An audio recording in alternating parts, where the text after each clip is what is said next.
Yes, boys. Today's video: 5 things I wish I knew earlier with the gym. This last video did really, really well. So I think I'm just gonna make a bit of a series here. There's a lot of things I wish I knew. So we're gonna do a part two, and I'm just gonna be kind of brutally honest at what I wish people told me and what people are not talking about, in my opinion, on social media. So a little bit of niche knowledge here that you can use to your advantage. Now let's get stuck in.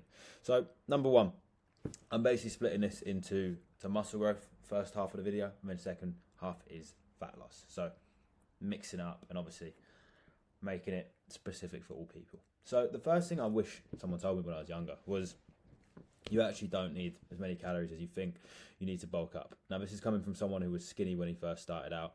I thought the secret was just eat big to get big. And it is true, to be honest with you. If you eat a lot, you will get big. Trust me on that one, you will. The only problem, right, the only little caveat is you will gain fat if you don't do this accurately. And if you're basically just shooting from the hip, like I want to call it, is essentially when you just put it on a load of calories, you just say, right, I'm going to eat 4,000 calories with no kind of due attention or reasoning behind enough strategy. And what you do is essentially just gain a lot of excess fat. You also don't necessarily know if you're gaining much muscle. The reason why is because the scale will increase, but you don't know whether it's muscle or fat. For example, you could be training like shit, but just been eating a load of food that you don't necessarily need. So actually, you're just gaining fat and then basically lying to yourself almost, and then just kind of selling yourself this dream that you're putting on a load of size when really you're just putting on fat that you're then going to cut off. And then basically you've just kind of done nothing for the last year. So it's really, really important to have a strategy. And the problem with not having a strategy and just eating for the sake of it, eating big to get big, is you're going to get fat, which means you then need to spend longer in a dieting phase to actually cut that fat. And we know when we're in a dieting phase and we're cutting, muscle growth is not really favorable. You're not going to be gaining much muscle. And if you spend longer in a time when muscle growth is not favorable, you're going to grow less muscle. So it's always in your interest to take this really, really slowly. And the way I would do things, right, is basically keep your calories as low as possible to begin with. And the only reason you should ever think about increasing your calories are when two things happen. One, the scale weight begins to plateau. And the only confirmation I would need is after 10 days. 7 days is not simply enough. There can be fluctuations. That's why we weigh daily, and we make sure we're doing that after 10 days. And two, strength plateaus. If I'm really, really seeing that my bench, whatever lift, is not going up, and I want to make sure that I'm getting stronger, then I'll look to kind of increase my carbohydrate, increase my calories. I'm not just going to do it for the sake of it. The worst thing you can do, and I guarantee a lot of people do this, is finish some sort of cut and then go, you know what, I'm going to go onto a bulk. They were eating 2,000 calories and now they just go straight to 3,000 calories because they think it's the right thing to do. It's really, really not. You need to be disciplined and strategic, and you need to make sure that your training intensity is on point, and that's how you're actually going to grow muscle. Eating is not simply enough, if that makes sense. Now, step number two, or thing I wish I knew, number two, is focusing on tempo and execution. So, as fun as it is to just lift heavy weight and just push it up and down and do all of that, if we're looking at the actual principles of hypertrophy and being a little bit smart, I don't want to be boring, but it is just true, right? I wish I knew this because I've done it all. I've lifted a fuck ton of weight, probably more weight when I was younger, and I'm now bigger and I lift less weight. And it's because perhaps I'm getting older, but I've kind of left the ego at the door, and I don't really, really care so much about the weight that I lift. I just care about kind of how I look, and if I'm growing muscle, if I'm progressing, that's what makes me happy. I don't really have an ego when it comes to lifting, but to be fair, I can still lift quite a lot, so happy days.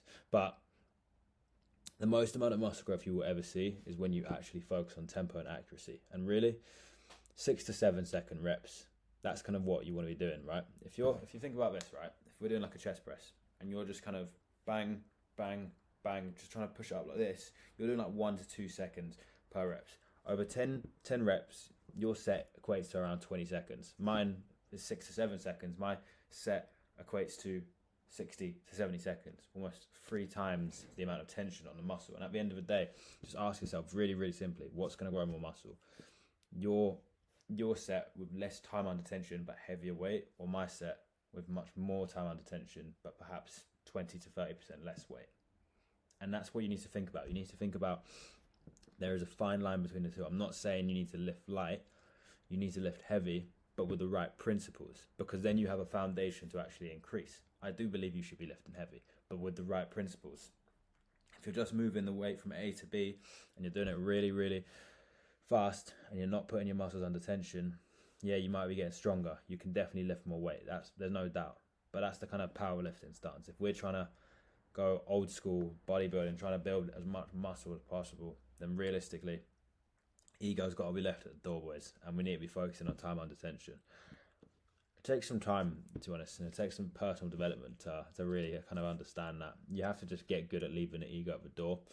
I learned it recently, to be honest, when I kind of started with my coach, and it's something I keep reminding myself of. Like, sometimes I like to jump up where the weight's crazy, but then I always kind of review every couple of weeks and just see my form and just go, right, like, you're obviously just rushing this now, so just go back a step. And it's important to do that with yourself, because if you're in this game to grow muscle, which I'm pretty sure most of you are, then make sure your kind of standards align with where you want to get to at the end of the day. If you're wanting to grow muscle, do the thing that grows you the most muscle, and it's this. So fuck the amount of weight, focus on that. That's kind of what I wish I knew. Now, this is both for fat loss and for muscle growth. But track your weight daily as opposed to weekly. Now, I'm sure a lot of you guys viewing are not emotional when it comes to your weight. You shouldn't be. It's just a fucking number. But I remember when I first started, I was conscious of getting people to track their weight daily, because I thought, oh, we're going to get so emotional about the fluctuations, and I realised, what the fuck am I talking about? You need accuracy if you're going to make a decision or make an adjustment to anything to do with your physique or your diet. And truthfully, weekly is not enough. The reason why is, if I got someone to check in with their weight on Sunday, who's to say they weren't a kilo more or a kilo less the day before? There's so many factors that we're not taking into account, even if we're weighing fast in the morning. For example, perhaps you had more salt the day before, therefore you're retaining much more water. Perhaps you ate a much larger meal in the evening, and as a result, some of it is still in your gut, some of it's still in your stomach. Perhaps you got a shit sleep, and therefore your cortisol spikes, which increase your water retention, and as a result, you're storing more water. So just going off a weekly average, a weekly weight reading isn't necessarily the most accurate. What is most accurate is just making the habit and building the habit of weighing yourself every single day, fasted, first thing in the morning, ideally after you've gone to the toilet, and that's going to be your truest weight. If you can do that every single day, which is something I personally do and get all my clients to do, you will get your true weight every single day. And then what that does is, over 7 days, give you an average. And if that average, let's say we're on fat loss, if that average is going down, happy days. If for whatever reason that average stalls, we know with full confidence and accuracy that our weight is not going down, and it's not guessing, it's absolutely correct. And consequently, we can make a change, and the change will likely result in something changing within our physique and our body composition. If you have, and I talk about standards a lot, right? I actually just made an Instagram post on this as well. When I made shitter results, I made decent results. When I made like okay average results, it's when I didn't have a scale. And I thought, oh, I don't need a scale that much. As long as I look like I'm getting leaner, happy days. And what I would do is I'd weigh myself in a gym, but that's just poor standards. The reason why is because when you weigh yourself in the gym, you've obviously eaten to fuel yourself, and you've obviously drunk water because you want to be hydrated in the gym. So now that weight reading is not accurate, which means every time you weigh yourself, it will never ever be consistent, because one day you might drink more water, one day you might eat more food, and as a result, you have a poor standard when it comes to tracking your results, which means you're going to get poor results. So you need to make sure that you have a scale, you have a standard, and you track your weight daily, first thing in the morning, and you only make adjustments and decisions based on this. This is what removes the inaccuracy. This makes sure we're not worrying about fluctuations, we're accounting for that, and that way you're going to get the best results. I'm telling you, it really is down to the tracking, and for some reason, it took me about 4 or 5 years to realise that I should be doing this and not relying on a scale at the gym. So make sure you're being accurate, okay? Now, this is now about fat loss and the deficit. So in a deficit, really, really key one, do not drop your calories too low. I feel like everyone does this. It's like, they go, right, I'm cutting now, I'm just going to start eating 2,000 calories. And it's just like, why on earth would you do that? 2,000 calories is like almost the lowest you want to go, obviously depending on your height and your body weight. If you drop it to 2,000 calories instantly on a cut, you're literally asking for it. And what I mean by that is, like, basically your body likes to adapt. A good way of thinking about it, right, is if you were to be stranded in a desert, right, eventually your body, and you weren't eating anything at all, you literally had no access to food or water, what would your body do?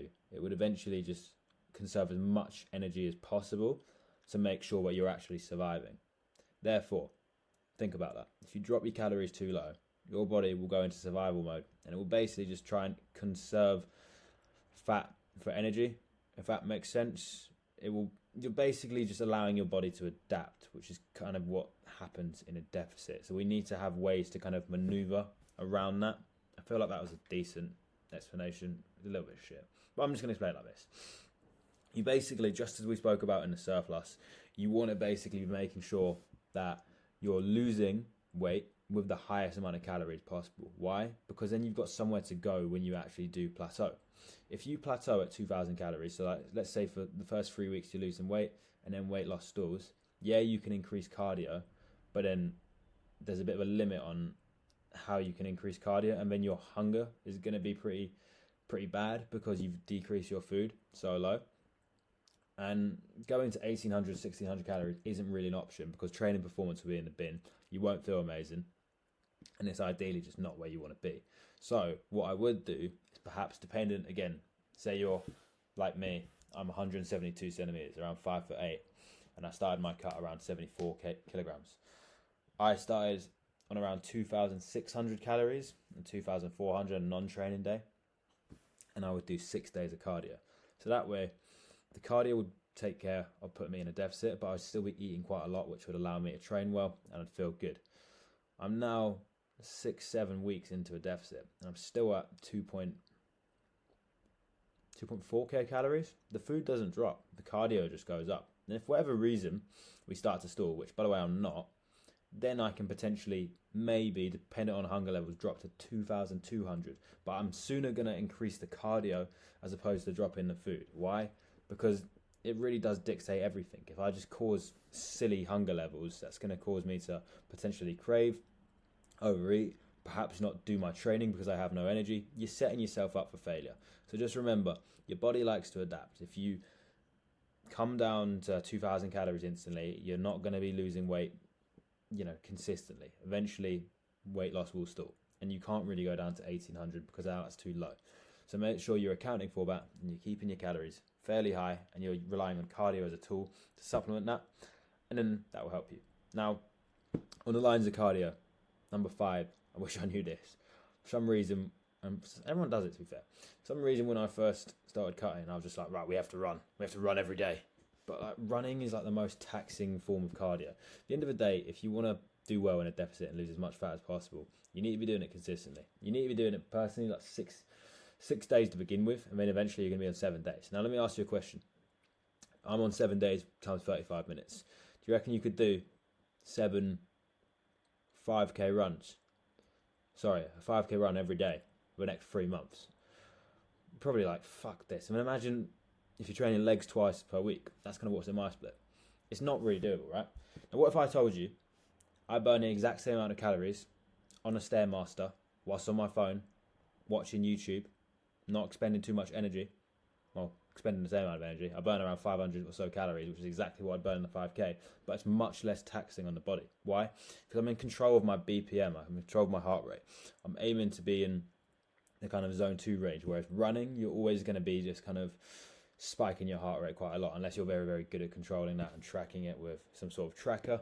But really, I'm just going to be real with you, running is not the play. I sometimes do it to mix it up, a couple times a week, but at the end of the day, like if you're running 7 days per week, which is sometimes what you need to be doing in terms of kind of getting to where you want to be with fat loss, it's going to be difficult. So I personally do 35 minutes on the Stairmaster, 7 days per week, and I've done that for 2 months straight.